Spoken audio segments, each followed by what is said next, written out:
Welcome to T-SAT. ఈరోజు మనం రసాయన శాస్త్రంలో భాగంగా కేంద్రక రసాయన శాస్త్రం గురించి నేర్చుకుందాం. ఓకే, ఒక పరమాణువులో ఉండేటువంటి మధ్య భాగంలో ఉన్నటువంటి భాగాన్ని మనం కేంద్రకంగా పేర్కొంటాం. ఈ కేంద్రకం లోపల మనకి ప్రోటాన్లు మరియు న్యూట్రాన్లు అనేటువంటివి ఉంటాయి. ఈ ప్రోటాన్లు న్యూట్రాన్లు ఉన్నటువంటి కేంద్రకం చుట్టూ ఎలక్ట్రాన్లు వృత్తాకార కక్షల్లో పరిభ్రమిస్తూ ఉంటాయి. మరియు ఈ కేంద్రకం ఆధారంగా జరిగేటువంటి రసాయన చర్యల ఆధారంగా మనకు ఉష్ణం అనేటువంటిది విడుదల కావడం జరుగుతుంది. మరి దీని గురించిన అధ్యయన శాస్త్రాన్ని మనము కేంద్రక రసాయన శాస్త్రంగా పేర్కొంటాము. ఈ కేంద్రక రసాయన శాస్త్రంలో ఉన్నటువంటి అంశాల గురించి నేర్చుకుందాం. సో మనకు ఇక్కడ చూసినట్లయితే ఒక పరమాణువు కనుక తీసుకున్నట్లయితే ఈ పరమాణువు అనేటువంటిది ఈ రకంగా మనకి విభజించడానికి వీలు లేనటువంటి అతి సూక్ష్మమైనటువంటి కణాన్నే పరమాణువుగా పేర్కొంటాము. సో ఈ పరమాణువులో ఉన్నటువంటి మధ్య భాగంలో కేంద్రకం అనేటువంటిది ఉంటుంది. ఈ కేంద్రకం లోపల మనకి ద్రవ్యరాశి మొత్తం కూడా కేంద్రీకృతమై ఉంటుంది. అయితే ఇప్పుడు పరమాణువులోని కణాలు అని అంటే ఇక్కడ ప్రోటాన్ మరియు న్యూట్రాన్ అనేటువంటివి మనకి ఇక్కడ ఉండడం అనేటువంటి జరుగుతుంది. కేంద్రకం లోపల ప్రోటాన్ మరియు న్యూట్రాన్ అదేవిధంగా ఎలక్ట్రాన్ అనేటువంటివి ఉండడం అనేటువంటి జరుగుతుంది. సో కణాలన్నింటి ద్రవ్యరాశిని కనుక చూసినట్లయితే కణాలన్నింటి ద్రవ్యరాశి మొత్తం ఏదైతే ఉందో ఆ మొత్తం ద్రవ్యరాశి కంటే కూడా ఆ పరమాణువు ద్రవ్యరాశి అనేటువంటిది కొంత తక్కువగా ఉండడం అనేటువంటి జరుగుతుంది. ఇప్పుడు ప్రోటాన్ మరియు న్యూట్రాన్ల యొక్క ద్రవ్యరాశిని కొలిచి మరి మొత్తంగా పరమాణువు యొక్క ద్రవ్యరాశి కనుక కొలిచినట్లయితే ఈ మొత్తంగా ఉన్నటువంటి పరమాణు ద్రవ్యరాశి ఏదైతే ఉందో ఆ ద్రవ్యరాశి అనేటువంటిది కొంత తక్కువగా ఉండేటువంటి అవకాశం ఉంది. సో దీనినే మనము ద్రవ్యరాశి లోపం అని అంటాము. ద్రవ్యరాశి లోపం అని పేర్కొంటాము. ద్రవ్యరాశి లోపం ఆధారంగానే మనకి శక్తి విడుదలవ్వడం అనేటువంటి జరుగుతుంది. ద్రవ్యరాశి లోపం అనగా పరమాణువులోని కణాలన్నింటి ద్రవ్యరాశి మొత్తం కన్నా కూడా పరమాణువు యొక్క మొత్తం ద్రవ్యరాశి తక్కువగా ఉండడాన్నే ద్రవ్యరాశి లోపం అని అంటాము. ఈ ఏదైతే ద్రవ్యరాశి లోపించిందో ఈ లోపించిన ద్రవ్యరాశికి సమానమైనటువంటి శక్తి ఏదైతే ఉందో ఆ శక్తి మరి ఎక్కడ ఉపయోగపడింది అని అంటే ద్రవ్యరాశి లోపించింది అని అంటే దానికి సమానమైనటువంటి శక్తి అనేటువంటిది ఉంటుంది. ఆ శక్తి ఎక్కడ ఉంది అని అంటే ఈ ప్రోటాన్లు న్యూట్రాన్లు ఏవైతే కేంద్రకంలో ఉన్నాయో ఈ ప్రోటాన్లు న్యూట్రాన్లను కేంద్రకం లోపల బంధించి ఉంచడానికి ఆ శక్తి అనేటువంటిది అవసరమైంది. అందుకోసమే కొంత ద్రవ్యరాశి లోపించడం జరిగింది. దాన్నే ద్రవ్యరాశి లోపంగా పేర్కొంటున్నాం.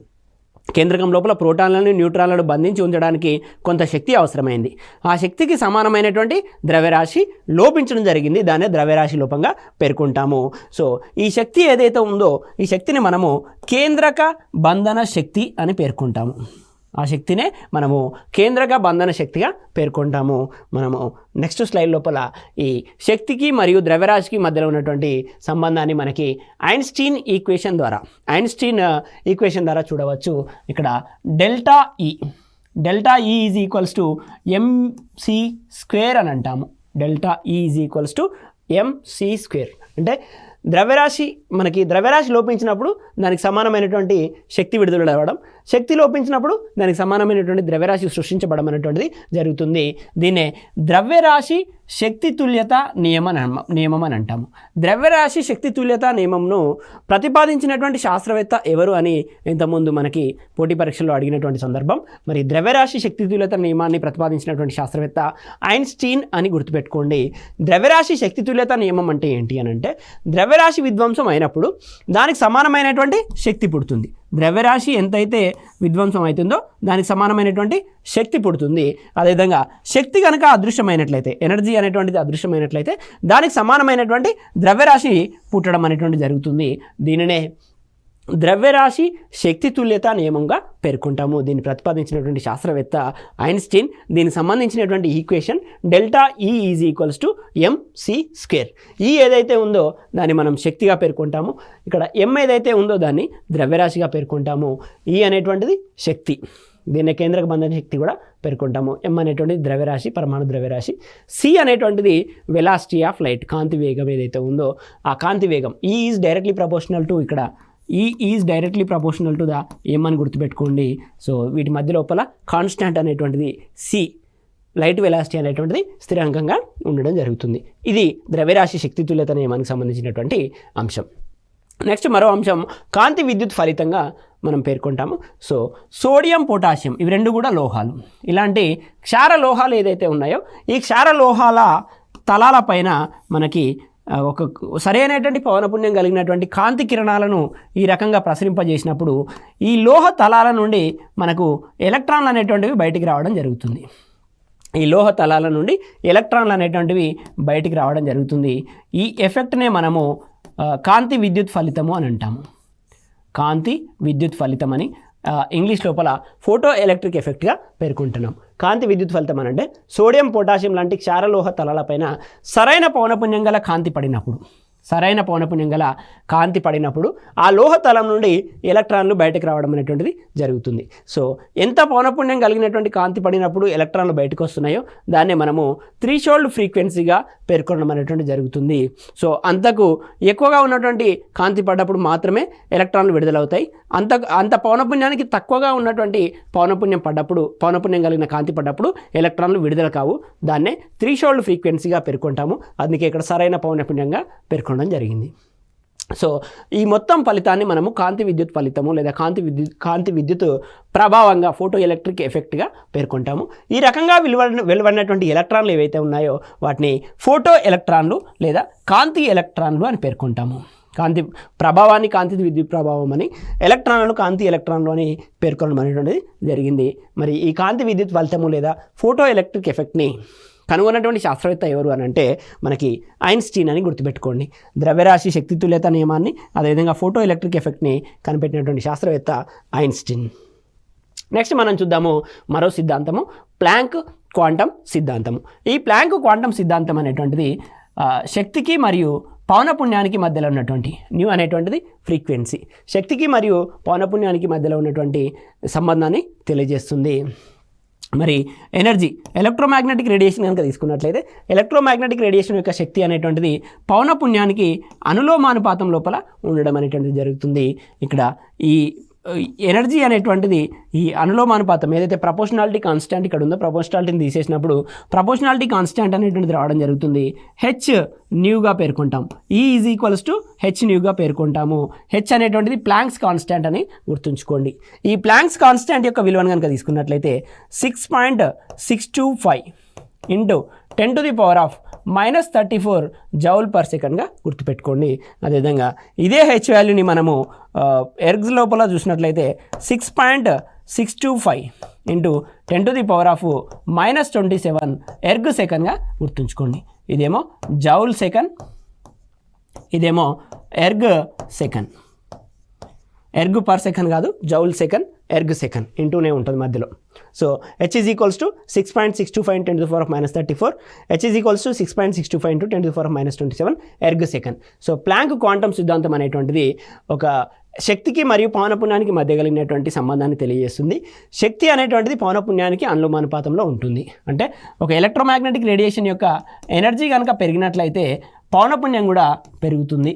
అదేవిధంగా ఎలక్ట్రోమాగ్నెటిక్ రేడియేషన్ యొక్క ఎనర్జీ తగ్గినట్లయితే పౌనపుణ్యం కూడా తగ్గుతుంది, లేదా పౌనపుణ్యం తగ్గినప్పుడు ఎనర్జీ తగ్గుతుంది, పౌనపుణ్యం పెరిగినప్పుడు ఎనర్జీ పెరుగుతుంది. శక్తి అనేటువంటిది పౌనపుణ్యం పైన ఆధారపడి ఉంటుంది. So directly proportional to the new, is directly proportional to the new. ఈ ప్రపోర్షనాలిటీని తీసేసినప్పుడు మనకి కాన్స్టాంట్ అనేది రావడం జరుగుతుంది. హెచ్నే మనము ప్లాంక్ కాన్స్టాంట్గా పేర్కొంటాము. హెచ్ విలువలు ఇక్కడ వివిధ యూనిట్ల లోపల ఇవ్వడం జరిగింది. ఇది ప్లాంక్ క్వాంటం సిద్ధాంతానికి సంబంధించినటువంటి విషయం. అదేవిధంగా ప్లాంక్ క్వాంటం సిద్ధాంతాన్ని మనకి మ్యాక్స్ ప్లాంక్ అనేటువంటి శాస్త్రవేత్త ప్రతిపాదించడం జరిగింది. అందుకే ఆయన పేరు మీదుగానే ప్లాంక్ క్వాంటం సిద్ధాంతం అని ఆయన పేరు మీదుగానే ఇక్కడ తీసుకున్నటువంటి స్థిరాంకాన్ని ప్లాంక్ స్థిరాంకంగా పేర్కొనడం జరిగింది. నెక్స్ట్ మనకు ఉన్నటువంటిది ఈ కేంద్రక రసాయన శాస్త్రంని కనుక చూసినట్లయితే మనకు ఉన్నటువంటిది రేడియో ధార్మికత అనేటువంటి ముఖ్యమైన అంశము. సో రేడియో ధార్మికత అనేటువంటిది రెండు రకాలు. సహజ రేడియో ధార్మికత, ఇంగ్లీష్ లోపల రేడియో యాక్టివిటీ అని అంటాము. న్యాచురల్ రేడియో యాక్టివిటీ అని అంటాము. న్యాచురల్ రేడియో యాక్టివిటీ అంటే ఏంటి అని అంటే పరమాణు సంఖ్య 83 కన్నా ఎక్కువ గల మూలకాల కేంద్రకాలు ఏవైతే ఉన్నాయో, పరమాణు సంఖ్య 83 కన్నా ఎక్కువగా ఉన్నటువంటి పరమాణు కేంద్రకాలు ఏవైతే ఉన్నాయో అవి కొంచెం అస్థిరంగా ఉండడం అనేటువంటిది ఉంటుంది. సో పరమాణు సంఖ్య పెరిగింది కాబట్టి అస్థిరత్వం అనేటువంటిది ఉంటుంది. ఈ అస్థిరత్వం వలన కొన్ని రకాల వికిరణాలను ఉద్గారం చేస్తున్నాయి. ఈ అస్థిరత్వం వలన కొన్ని రకాల వికిరణాలను బయటకి విడుదల చేయడం అనేటువంటి జరుగుతుంది. ఆ రకంగా వికిరణాలను విడుదల చేసిన కారణంగా ఆ 83 కన్నా ఎక్కువ ఉన్నటువంటి అధిక మూలకాలు ఏవైతే భార మూలకాలు ఏవైతే ఉన్నాయో ఆ భార మూలకాలు అనేటువంటివి విఘటనం చెందడం జరుగుతుంది. ఈ రకంగా అస్థిరత్వం కారణంగా వికిరణాలను ఉద్గారం చేస్తూ విఘటనం చెందడాన్నే సహజ రేడియో ధార్మికతగా పేర్కొంటాము. సహజ రేడియో ధార్మికతగా పేర్కొంటున్నాము. ఇక్కడ ఇవి సహజంగానే అవి విఘటన చెందడం జరుగుతుంది. మనం ఏ రకమైనటువంటి మన ప్రమేయం ఏమీ లేదు కాబట్టి సహజ రేడియో ధార్మికతగా పేర్కొంటాము. రేడియో యాక్టివ్ ఎలిమెంట్స్ అన్నీ కూడా ఈ వికిరణాలను రేడియేషన్ని ఉత్పత్తి చేస్తూ ఉంటాయి. ఇది సహజ రేడియో ధార్మికత. మరి సహజ రేడియో ధార్మికతను కనుగొన్నటువంటి శాస్త్రవేత్త ఎవరనంటే హెన్రీ బెక్వెరెల్ అనేటువంటి శాస్త్రవేత్త మనకి ఈ సహజ రేడియో ధార్మికతని హెన్రీ బెక్వెరెల్ అనేటువంటి శాస్త్రవేత్త మనకి ఈ సహజ రేడియో ధార్మికతని కనుగొనడం జరిగింది. సో రేడియో ధార్మికత లోపల వికిరణాలు అనేటువంటివి బయటికి రావడం అనేటువంటిది చెప్తున్నాం. సో ఇక్కడ 83 కన్నా అధికంగా ఉన్నటువంటి పరమాణు అనేటువంటిది కొన్ని రకాల వికిరణాలను బయటికి పంపిస్తూ 2 మూలకాలుగా ఈ రకంగా విఘటనం చెందడం అనేటువంటిది జరుగుతుంది. 2 తక్కువ స్థాయి పరమాణు సంఖ్యలు కలిగినటువంటి మూలకాలుగా విఘటన చెందడం అనేటువంటిది జరుగుతుంది. సో ఇక్కడ విడుదల చేసేటువంటి వికిరణాలు ఏవైతే ఉన్నాయో ఆ వికిరణాలు అనేటువంటివి 3 రకాలు. ఆల్ఫా వికరణము మరియు బీటా వికరణము, అదే గామా వికరణము. వీటి యొక్క సింబల్స్ ఈ విధంగా ఉంటాయి. ఆల్ఫా, బీటా, గామా వికరణాలు అనేటువంటివి ఈ రకంగా ఉండడం అనేటువంటిది జరుగుతుంది. సో ఈ సహజ రేడియో ధార్మిక పదార్థాలకి ఉదాహరణలు కనుక చూసినట్లయితే యురేనియం మరియు థోరియం. థోరియం అనేటువంటిది పరమాణు సంఖ్య అనేటువంటిది 90 అని గుర్తుపెట్టుకోండి. థోరియం 90 ఏదైతే ఉందో ఇది 83 కన్నా ఎక్కువ ఉంది కాబట్టి మనకి సహజ రేడియో ధార్మికతకి ఉదాహరణగా పేర్కొనవచ్చు. ఈ విధంగా యురేనియం మరియు థోరియం అనేటువంటివి సహజ రేడియో ధార్మికతకి ఉదాహరణలు. అంటే ఇవి తమంతట తాముగానే వికిరణాలను ఉత్పత్తి చేస్తూ విఘటనం చెంది 2 తక్కువ స్థాయి మూలకాలుగా ఏర్పడడం జరుగుతుంది. నెక్స్ట్ మనం చూసినట్లయితే కృత్రిమ రేడియో ధార్మికత. సో ఆర్టిఫిషియల్ రేడియో యాక్టివిటీ అని అంటాము. ఈ ఆర్టిఫిషియల్ రేడియో యాక్టివిటీని ఏ రకంగా మనం సాధిస్తాము అని అంటే అధిక శక్తి కలిగినటువంటి ఆల్ఫా కణాలు లేదా ప్రోటాన్లు లేదా న్యూట్రాన్లను మనం ఏం చేస్తున్నాం, ఉపయోగించి ఒక పరమాణువును వేరొక పరమాణువుగా మార్చుతున్నాం. ఒక పరమాణువుని, ఒక రకమైనటువంటి ఎక్స్ అనేటువంటి పరమాణువుని మనం వై పరమాణువుగా వాడుతున్నాం. ఏ రకంగా మరి ఆల్ఫా కణాలను కావచ్చు, ప్రోటాన్లను కావచ్చు, న్యూట్రాన్లను కావచ్చు. ఆల్ఫా కణాలు, ప్రోటాన్లు, న్యూట్రాన్లను ఉపయోగించి ఒక పరమాణువును మరొక పరమాణువుగా మారుస్తున్నాం. ఎక్స్ అనేటువంటి పరమాణువును వై అనేటువంటి పరమాణువుగా మార్చడం అనేటువంటి జరుగుతుంది. సో దీన్నే కృత్రిమ పరివర్తనం అని పేర్కొంటాం. ఆర్టిఫిషియల్ ట్రాన్స్ఫార్మేషన్ అని అంటాం, కృత్రిమ పరివర్తనం అని అంటాం. సో ఎప్పుడైతే ఒక పరమాణువును వేరొక పరమాణువుగా మనం మార్చడం జరిగిందో, సో ఆ కృత్రిమ పరివర్తనం తర్వాత తేలిక మూలకాలు కూడా అంటే 83 పరమాణు సంఖ్య 83 కన్నా తక్కువ ఉన్నటువంటి మనకి ఏవైతే మూలకాలు ఉన్నాయో తేలిక మూలకాలు అని పేర్కొంటున్నాం కదా. సో పరమాణు సంఖ్య 83 కన్నా తక్కువగా ఉన్నటువంటి మూలకాలు, తేలిక మూలకాలు కూడా రేడియో ధార్మిక పదార్థాలుగా మార్చవచ్చు. సో ఇప్పుడు ఎక్స్ అనేటువంటి మూలకం అనేటువంటిది పరమాణు సంఖ్య 83 కన్నా తక్కువగా ఉన్నటువంటి మూలకం. దీన్ని మనము ఆల్ఫా, ప్రోటాన్, న్యూట్రాన్లను ఉపయోగించి ఎక్స్ని వైగా మారుస్తున్నాము. వై అనేటువంటిది కొంచెము అధిక పరమాణు సంఖ్య కలిగినటువంటి మూలకం అయినప్పుడు ఈ వై అనేటువంటిది మనకి రేడియో యాక్టివిటీని ప్రదర్శిస్తుంది. సో ఈ రకమైనటువంటి కృత్రిమ రేడియో ధార్మికతని కనుగొన్నటువంటి శాస్త్రవేత్త క్యూరీ అని గుర్తుపెట్టుకోండి. మేడం క్యూరీ అని అంటాం కదా. మేడం క్యూరీతో పాటు వారిద్దరు దంపతులు కూడా ఈ కృత్రిమ రేడియో ధార్మికతమైన ప్రయోగాలు జరపడం అనేటువంటి జరిగింది. ఉదాహరణలుగా మనము నెప్ట్యూనియం మరియు ప్లూటోనియం అనేటువంటి 2 మూలకాలని మనము ఇక్కడ ఆర్టిఫిషియల్ రేడియో యాక్టివిటీ, కృత్రిమ రేడియో ధార్మికతకి ఉదాహరణలుగా పేర్కొనడం జరిగింది. సో వీటిని మనం ఆల్ఫా, ప్రోటాన్, న్యూట్రాన్లను ఉపయోగించి నెప్ట్యూనియంని మరో భారమూలకంగా మార్చి దాని నుంచి మనము రేడియో యాక్టివిటీని పొందవచ్చు, రేడియో ధార్మికతని పొందవచ్చు. ఇది కృత్రిమ రేడియో ధార్మికతకి సంబంధించినటువంటి అంశం. సాధారణంగా రేడియో ధార్మికత లోపల ఇంతకుముందే చెప్పుకున్నట్లు ఆల్ఫా, బీటా, గామా వికిరణాలు అనేటువంటివి ఉద్భవించడం జరుగుతుంది. తద్వారా మూలకాలు విఘటనం చెందుతాయి. సో మరి ఇక్కడ వికరణాలు ఏవైతే ఉన్నాయో ఆల్ఫా వికరణము, బీటా వికరణము, గామా వికరణాలు ఏవైతే ఉన్నాయో వాటి యొక్క లక్షణాలను ఒకసారి చూసినట్లయితే ముందుగా మనకి ఆల్ఫా కణాల లక్షణాలు. ఆల్ఫా కణం లోపల మనకి 2 ప్రోటాన్లు మరియు 2 న్యూట్రాన్లు అనేటువంటివి ఉంటాయి. గుర్తుపెట్టుకోండి, 2 ప్రోటాన్లు అదేవిధంగా 2 న్యూట్రాన్లు అనేటువంటివి ఆల్ఫా కణం లోపల ఉండడం అనేటువంటి జరుగుతుంది.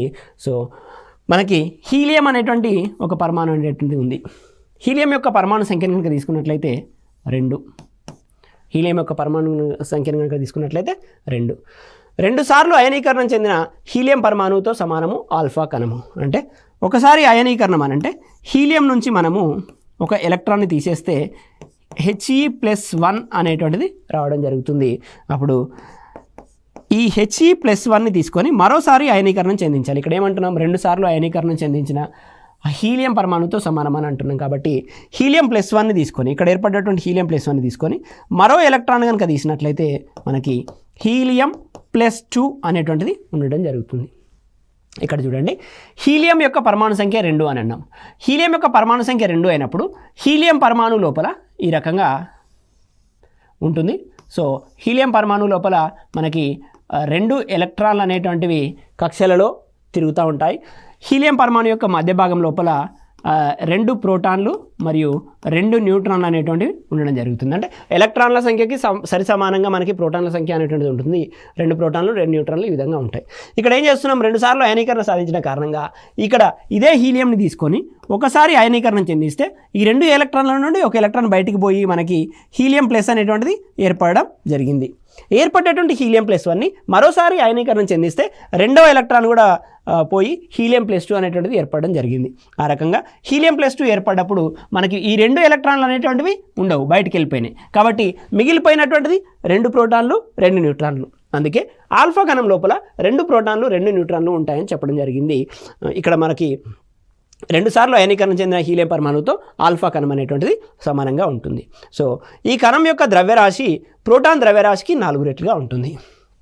ప్రోటాన్ ద్రవ్యరాశికి ఈ కణం యొక్క ద్రవ్యరాశి, ఆల్ఫా కణం యొక్క ద్రవ్యరాశి అనేటువంటిది మనకి ఇక్కడ చూడండి, ప్రోటాన్లది న్యూట్రాన్లది ద్రవ్యరాశి దాదాపుగా సమానంగా ఉంటుంది. సో 2 ప్రోటాన్లు 2 న్యూట్రాన్లు ఉన్నాయి కాబట్టి అందుకే 4 రెట్లుగా ప్రోటాన్ ద్రవ్యరాశికి ఆల్ఫా కణం యొక్క ద్రవ్యరాశి ఉండడం జరుగుతుంది. ఇది ఆల్ఫా కణానికి సంబంధించినటువంటి సమాచారం. మరికొన్ని అంశాలను పరిశీలించినట్లయితే ఈ ఆల్ఫా కణాల యొక్క ఆవేశం అనేటువంటిది ప్రోటాన్ యొక్క ఆవేశానికి రెట్టింపుగా ఉంటుంది. ప్రోటాన్కు ఉండేటువంటి ఏదైతే పాజిటివ్ ఛార్జ్ ఉంటుందో దానికి రెట్టింపు సంఖ్యలో, ఇది 2 ప్రోటాన్లతో సమానం కాబట్టి ఒక ప్రోటాన్కు ఉండేటువంటి ఆవేశానికి రెట్టింపు సంఖ్య లోపల ఆవేశం అనేటువంటిది ఉండడం జరుగుతుంది. నెక్స్ట్, వాయువులని అధికంగా అయనీకరణిస్తాయి. ఏవైతే గ్యాసెస్ ఉన్నాయో ఆ గ్యాసెస్ని అయనైజేషన్ చెందించడం లోపల ఆల్ఫా కణాలు ప్రధాన పాత్రను పోషిస్తాయి. ఒక పదార్థం గుండా చొచ్చుకొని పోయే సామర్థ్యాన్ని కనుక చూసినట్లయితే ఆ పదార్థం గుండా చొచ్చుకొని పోయే సామర్థ్యం అనేటువంటిది ఈ ఆల్ఫా కణాలకి తక్కువగా ఉంటుంది. అంటే ఒక పదార్థాన్ని, ఏదైనా ఒక పదార్థాన్ని తీసుకున్నప్పుడు ఈ పదార్థం గుండా ఆల్ఫా కణం వెళ్ళాలి అని అంటే ఆ సామర్థ్యం తక్కువగా ఉంటుంది. విద్యుత్ క్షేత్రం లోపల నెగిటివ్, మనం ఇంతకుముందే చెప్పుకున్నాము He+2కి ఇది సమానం అని అన్నాము. He+2 లోపల మనకి పాజిటివ్ ఛార్జ్ అనేటువంటిది ఉంది. మనం ఎప్పుడైతే ఎలక్ట్రిక్ ఫీల్డ్ లోపల ఈ ఆల్ఫా కణాలను ప్రవేశపెట్టినప్పుడు నెగిటివ్ ఎలక్ట్రోడ్ ఏదైతే ఉందో రుణ ఫలక వైపుకి ఇవి వంగి ప్రయాణిస్తాయి ఆల్ఫా కణాలు. అదేవిధంగా అయస్కాంత క్షేత్ర ప్రభావానికి కూడా లోనవుతాయి ఆల్ఫా కణాలు. నెక్స్ట్ మనం చూసినట్లయితే బీటా కణాలు. ఈ బీటా కణాల యొక్క లక్షణాలు కనుక చూసినట్లయితే ఈ బీటా కణాలు అనేటువంటివి పరమాణు కేంద్రకం నుండి బయటకు వచ్చేటువంటి ఎలక్ట్రాన్లు. ఏదైనా ఒక పరమాణు నుండి బయటకు వచ్చేటువంటి ఎలక్ట్రాన్నే బీటా కణంగా పేర్కొంటాం. అంటే ఎలక్ట్రాన్నే బీటా కణం అని అనుకోవచ్చు. ఇవి కూడా వాయువులని అయనీకరిస్తాయి. పదార్థం గుండా చొచ్చుకొని పోయే సామర్థ్యం ఇంతకుముందు డిస్కస్ చేసినటువంటి ఆల్ఫా కణాల కంటే కొంచెం ఎక్కువ ఉంటుంది. విద్యుత్ క్షేత్రం లోపల ధనపలక వైపు ఉంటాయి. నేను ఇంతకుముందు చెప్పాను, బయటకు వచ్చేటువంటి ఎలక్ట్రాన్లు అంటే నెగిటివ్ ఛార్జ్ ఉంటుంది కాబట్టి ఈ నెగిటివ్ ఛార్జ్ ఉన్నటువంటి బీటా కణాలు సాధారణంగా ఎలక్ట్రిక్ ఫీల్డ్ లోపల పాజిటివ్ ఎలక్ట్రోడ్ వైపుకి వంగి ప్రయాణిస్తాయి, ధనపలక వైపు వంగి ప్రయాణిస్తాయి. ఇవి కూడా ఛార్జ్ ఉన్న కారణంగా అయస్కాంత క్షేత్ర ప్రభావానికి లోనవుతాయి. ఇది బీటా కణాల లక్షణాలు. నెక్స్ట్ మనము గామా కిరణాల యొక్క ధర్మాలు కనుక చూసినట్లయితే ఈ గామా కిరణాలు అనేటువంటివి సాధారణంగా ఇవి మనము ఆల్ఫా పార్టికల్ బీటా పార్టికల్ అని అంటాము.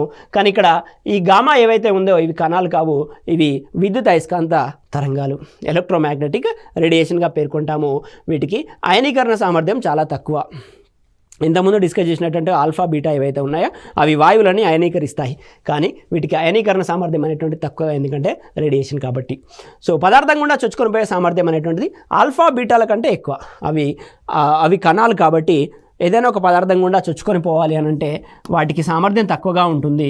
కానీ ఈ గామా ఏదైతే ఉందో ఈ గామా కిరణాలు అనేటువంటివి సాధారణంగా తరంగాలు కాబట్టి చొచ్చుకొని పోయే సామర్థ్యం అనేటువంటిది ఎక్కువగా ఉంటుంది. ఈ చొచ్చుకొని పోయే సామర్థ్యం అనేటువంటిది ఆల్ఫాతో బీటాని కంపేర్ చేసినప్పుడు బీటాకి ఎక్కువగా ఉంటుంది. బీటాతో గామాని కంపేర్ చేసినప్పుడు గామాకి ఎక్కువ ఉండడం అనేటువంటి జరుగుతుంది. ఇది చొచ్చుకొని పోయే సామర్థ్యం యొక్క ఆల్ఫా బీటా గామా కిరణాల యొక్క అనుక్రమం. నెక్స్ట్ వీటిపై విద్యుత్ మరియు అయస్కాంత క్షేత్రాల ప్రభావం అనేటువంటిది ఉండదు. ఆల్రెడీ ఇవే విద్యుత్ అయస్కాంత తరంగాలు కాబట్టి విద్యుత్ మరియు అయస్కాంత క్షేత్రాల ప్రభావం అనేటువంటిది ఉండదు. ఇది ఆల్ఫా, బీటా మరియు గామాలకు సంబంధించినటువంటి సమాచారం. సో నెక్స్ట్ రేడియో ధార్మిక పరివర్తన అంటాము, రేడియో యాక్టివ్ ట్రాన్స్ఫర్మేషన్ అని అంటాము. ఈ రేడియో ధార్మికత వలన ఒక అస్థిర కేంద్రకం మరో అస్థిర లేదా స్థిర కేంద్రకంగా రూపాంతరం చెందడాన్ని రేడియో ధార్మిక పరివర్తనగా పేర్కొంటాము. సో ఇక్కడ చూడండి, ఒక అస్థిర కేంద్రకం అన్స్టేబుల్ న్యూక్లియస్ ఏదైతే ఉందో ఆ అన్స్టేబుల్ న్యూక్లియస్ అనేటువంటిది మరో అన్స్టేబుల్ న్యూక్లియస్గా లేదా స్టేబుల్ న్యూక్లియస్గా రూపాంతరం చెందుతుంది. దీన్నే మనం రేడియోధార్మిక పరివర్తనగా పేర్కొంటాము. ఈ రేడియోధార్మిక పరివర్తనలో ఏం జరుగుతుందని అంటే ఆల్ఫా విఘటనము లేదా బీటా విఘటనం అనేటువంటిది జరుగుతుంది. అంటే ఒక అన్స్టేబుల్ న్యూక్లియస్ ఏదైతే ఉందో ఈ న్యూక్లియస్ నుండి ఆల్ఫా కణం బయటికి రావడం లేదా బీటా కణం బయటికి రావడం అనేటువంటిది జరుగుతుంది. సో ఆల్ఫా విఘటనం జరిగినప్పుడు ఏమవుతుంది, బీటా విఘటనం జరిగినప్పుడు ఏమవుతుంది అనే విషయాన్ని ఇక్కడ గమనిద్దాం. ఆల్ఫా విఘటనం వలన పరమాణు సంఖ్య అనేటువంటిది అటామిక్ నెంబర్ ఏదైతే ఉందో ఇది వెరీ ఇంపార్టెంట్ అండి. పరమాణు సంఖ్య లేదా అటామిక్ నెంబర్ అనేటువంటిది 2 మరియు ద్రవ్యరాశి సంఖ్య అనేటువంటిది 4 యూనిట్లు తగ్గడం అనేటువంటిది జరుగుతుంది. ఇప్పుడు ఎక్స్ యొక్క పరమాణు సంఖ్య అనేటువంటిది 64గా ఉంటే దీని నుండి ఒక ఆల్ఫా కణం విడుదలైంది అని అంటే ఇక్కడ వచ్చేటువంటి ఏదైతే పరమాణు ఉంటుందో దానికి పరమాణు సంఖ్య అనేటువంటిది 2గా ఉంటుంది. అంటే 2 యూనిట్ల పరమాణు సంఖ్య తగ్గుతుంది. ద్రవ్యరాశి సంఖ్య ఇక్కడ 128 ఉందనుకోండి, ఇక్కడికి వచ్చేసరికి 124 అవుతుంది. దీనికి డబుల్ తీసుకున్నాను, 128 అనేటువంటిది 124. సో ఈ రకంగా 4 యూనిట్ల ద్రవ్యరాశి సంఖ్య తగ్గుతుంది, 2 యూనిట్ల పరమాణు సంఖ్య తగ్గడం అనేటువంటిది ఆల్ఫా విఘటనం లోపల జరుగుతుంది. ఇవి అప్లికేషన్ మెథడ్లోనూ ప్రశ్నలు అడిగారు, డైరెక్ట్గాను ప్రశ్నలు అడగడం జరిగింది. ఒక ఆల్ఫా కణం విడుదలైనప్పుడు పరమాణు సంఖ్యలో వచ్చే మార్పు, ద్రవ్యరాశి సంఖ్యలో వచ్చేటువంటి మార్పు. ఆవర్తన పట్టిక లోపల ఎప్పుడైతే 64వ మూలకం అనేటువంటిది 64వ పరమాణు సంఖ్య కలిగిన మూలకం అనేటువంటిది 62వ పరమాణు సంఖ్య కలిగినటువంటి మూలకంగా మారిందో అప్పుడు ఆవర్తన పట్టిక లోపల ఎడమ వైపుకి మనకి 2 స్థానాలు వెనుకకు జరగడం అనేటువంటి జరుగుతుంది. 64లో ఎక్స్ ఉంది, 62లో వై ఉంది. సో ఇక్కడ 64 అనేటువంటిది ఉంది, ఇక్కడ 62 అనేటువంటిది ఉంది. అప్పుడు 2 స్థానాలు వెనక్కి జరగడం అనేటువంటిది జరుగుతుంది. ఇది కూడా స్టేట్మెంట్ బేస్డ్ క్వశ్చన్స్ లోపల ఇంతకుముందు అడిగారు. ఇది ఆల్ఫా విఘటనం గురించి. నెక్స్ట్ బీటా విఘటనం లోపల ఏం జరుగుతుందో చూద్దాం. బీటా విఘటనం వలన పరమాణు సంఖ్య 1 పెరుగుతుంది. బీటా విఘటనం లోపల పరమాణు సంఖ్య అనేటువంటిది 1 పెరుగుతుంది. ఏమన్నాం ఇంతకుముందు, x - 1 electron gives rise to x + 1. Beta విఘటనం అని అంటే ఇవి కేంద్రకం నుండి పరమాణు నుండి వచ్చేటువంటి ఎలక్ట్రాన్లు అని చెప్పినాం. నెగిటివ్ ఛార్జ్ అనేటువంటిది ఉంటుంది. ఇది విఘటనం జరిగితే పరమాణు సంఖ్య 1 పెరుగుతుంది. ఇందుకు గల కారణం ఏంటంటే కేంద్రకంలోని ఒక న్యూట్రాన్ ప్రోటాన్గా మారుతుంది. ఇప్పుడు ఇక్కడ న్యూట్రాన్ ఏదైతే ఉందో, ఇప్పుడు ఈ x+1 అంటే ఏంటి, ఇక్కడ మనకి ఈ x+1 కారణంగా పాజిటివ్ ఆవేశం అనేటువంటిది ఎక్కువగా ఉందండి. సో ఒక న్యూట్రాన్ అనేటువంటిది ప్రోటాన్గా మారుతుంది. ఒక న్యూట్రాన్ అనేటువంటిది ప్రోటాన్గా మారుతుంది కాబట్టి పరమాణు సంఖ్య అనేటువంటిది 1 పెరిగి మనకి ఈ బీటా విఘటనం అనేటువంటిది బయటికి రావడం జరుగుతుంది. ఆవర్తన పట్టికలో ఇప్పుడు 1 పెరిగింది కాబట్టి ఇప్పుడు ఫర్ ఎగ్జాంపుల్ 62 ఉన్నది 63 అయింది అనుకోండి, అప్పుడు ఆవర్తన పట్టిక లోపల ఒక స్థానం ముందుకు జరగడం జరుగుతుంది. ఆల్ఫా కణ ఉద్గారం లోపల, ఆల్ఫా కణ విఘటనం లోపల ఆవర్తన పట్టికలో 2 స్థానాలు వెనుకకి జరగడం, బీటా విఘటనం కారణంగా 2 స్థానాలు ముందుకు జరగడం అంటే జరుగుతుంది. ద్రవ్యరాశి సంఖ్యలో ఎటువంటి మార్పు ఉండదు. పరమాణు సంఖ్యలో మాత్రమే మార్పు రావడం జరుగుతుంది. 1 పెరిగింది, మరి ద్రవ్యరాశి సంఖ్యలో ఎలాంటి మార్పు రాదు. నెక్స్ట్ మనం చూసినట్లయితే గామా విఘటనం కేవలం శక్తి మాత్రమే మారుతుంది. పరమాణు సంఖ్య ద్రవ్యరాశి సంఖ్యలో ఎటువంటి మార్పు ఉండదు. గామా విఘటనం ఆల్ఫా లోపల బీటా లోపల ఉన్నట్టుగా ఇక్కడ పరమాణు సంఖ్య ద్రవ్యరాశి సంఖ్యలో మార్పు ఉండదు, కేవలం శక్తి మాత్రమే మారుతుంది. నెక్స్ట్ మనము అర్ధజీవిత కాలం అని అంటాము. ఒక 100 గ్రాముల రేడియో యాక్టివ్ ఎలిమెంట్ని తీసుకున్నప్పుడు ఇది విఘటనం చెంది 50 గ్రాములుగా మారుతుంది. 50 గ్రాములుగా మారుతుంది. అప్పుడు ఈ 100 గ్రాముల నుండి 50 గ్రాములుగా మారడానికి మనకు పట్టినటువంటి సమయాన్నే టీ ఆఫ్ లేదా ఆఫ్ లైఫ్ లేదా అర్ధజీవిత కాలం అని అంటాము. ఒక రేడియోధార్మిక పదార్థంలో సగం పదార్థము విఘటనం చెందడానికి పట్టే కాలాన్ని మనము అర్ధజీవిత కాలము అని అంటాము. ఓకేనా.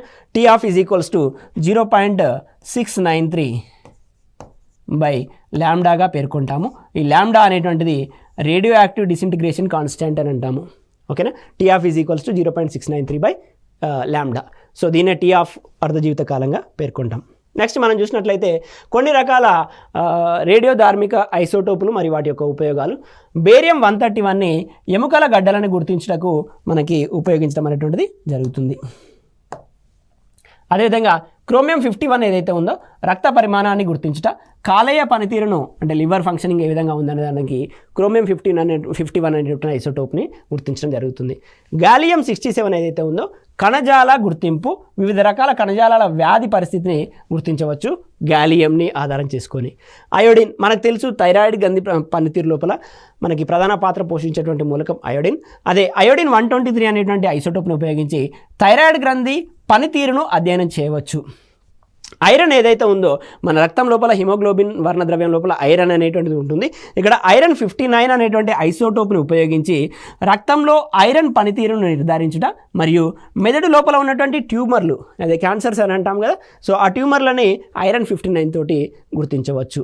ఫాస్ఫరస్ 42 తోటి రొమ్ము క్యాన్సర్, స్త్రీలలో వచ్చేటువంటి రొమ్ము క్యాన్సర్ని నిర్ధారించుటకు ఫాస్ఫర్ 42 అనేటువంటి ఐసోటోప్ని ఉపయోగిస్తారు. పొటాషియం 40 అనేటువంటిది శరీరంలోని అంతర కణాల మధ్యన ఒక కణానికి మరియు మరో కణానికి మధ్యన ఉన్నటువంటి స్పేస్నే అంతర కణాల మధ్య ఉన్నటువంటి ఖాళీ అని అంటారు. ఆ రకమైనటువంటి అంతర కణాల మధ్య ఖాళీలను గుర్తించటకు మరి పొటాషియం 40ని, అదేవిధంగా ఉల్కాపాతం యొక్క వయసును నిర్ధారించే లోపల కూడా పొటాషియం 40ని ఉపయోగిస్తారు. ఇవన్నీ కూడా రేడియో ఐసోటోప్లు, వీటి యొక్క ఉపయోగాలు. సోడియం 24 అనేటువంటిది రక్త ప్రసరణలో ఉన్నటువంటి సమస్యలను గుర్తించటకు, మెగ్నీషియం 29 అనేటువంటిది మెదడులో ఉన్నటువంటి కణతులను రక్తం గడ్డగట్టడం గుర్తించుట, అదేవిధంగా థైరాయిడ్ పరిమాణం ఆకృతిని, థైరాయిడ్ గ్రంథి ఏదైతే ఉందో దాని యొక్క పరిమాణం ఆకృతి, దాని యొక్క పనితీరును అయోడిన్ 123తో. థాలియం 201 అనేటువంటి ఐసోటోప్ని ఉపయోగించి సాధారణ రక్త ప్రవాహాన్ని పరిశీలిస్తారు. ఇవి రేడియో ఐసోటోపులు మరియు వాడి యొక్క ఉపయోగాలు. జతపర్సంలో అడుగుతున్నారు, జాగ్రత్తగా గమనించండి. నెక్స్ట్ మనకి 2 రకాల కేంద్రక చర్యలు అనేటువంటివి ఉన్నాయి. అవి ఒకటి కేంద్రక విచ్చిత్తి మరియు కేంద్రక సంలీనం. కేంద్రక విచ్చిత్తినే మనము న్యూక్లియర్ ఫిషన్గా పేర్కొంటాము. కేంద్రక సంలీనం ఏదైతే ఉందో కేంద్రక విచ్చిత్తినే మనము న్యూక్లియర్ ఫిషన్ అని అంటాము, ఫిషన్ అని. అదేవిధంగా కేంద్రక సంలీనాన్నే ఫ్యూజన్గా పేర్కొనడం అనేటువంటిది జరుగుతుంది. సంలీనం అంటే ఏంటి, విచ్చిత్తి అంటే ఏంటిది అనేది మనం నెక్స్ట్ చూద్దాం. కేంద్రక విచ్చిత్తి అని అంటే ఒక భార కేంద్రకము 2 దాదాపు సమాన ద్రవ్యరాశులు కలిగినటువంటి 2 YZ ఈ రకంగా రెండింటిగా విడిపోవడాన్ని కేంద్రక విచ్చిత్తిగా పేర్కొంటాము. యురేనియం కేంద్రకాన్ని ఒక ఉష్ణ న్యూట్రాన్ ఢీకొట్టినప్పుడు యురేనియం కేంద్రకం అనేటువంటిది బేరియం గాను మరియు క్రిప్టాన్ గాను, న్యూరేనియం తీసుకొని ఒక న్యూట్రాన్తో ఢీకొట్టినప్పుడు మనకి బేరియం గాను మరియు క్రిప్టాన్ గాను విడిపోతుంది. దీన్నే కేంద్రక విచ్చిత్తిగా పేర్కొంటాం. ఈ న్యూట్రాన్తో ఢీకొట్టాలి ఉష్ణ న్యూట్రాన్ని.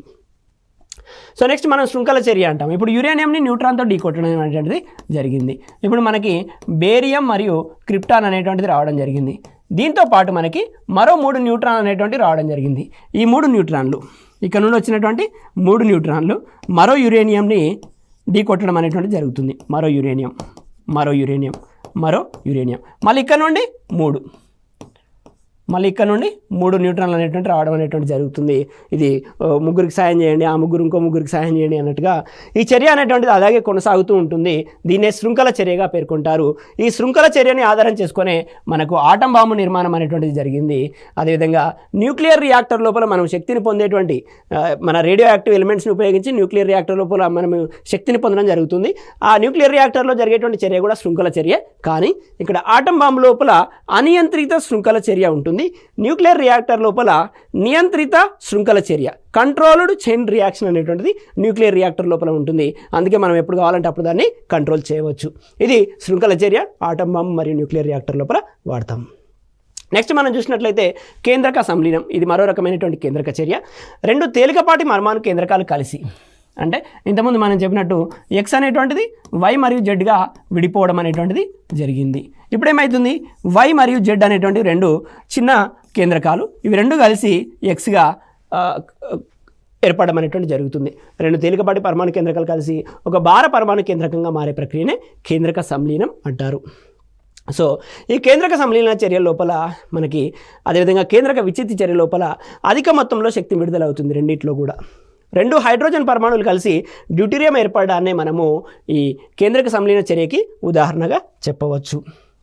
నెక్స్ట్ కేంద్రక సంలీన చర్యలను ఉష్ణ కేంద్రక చర్యలు అని కూడా అంటాము.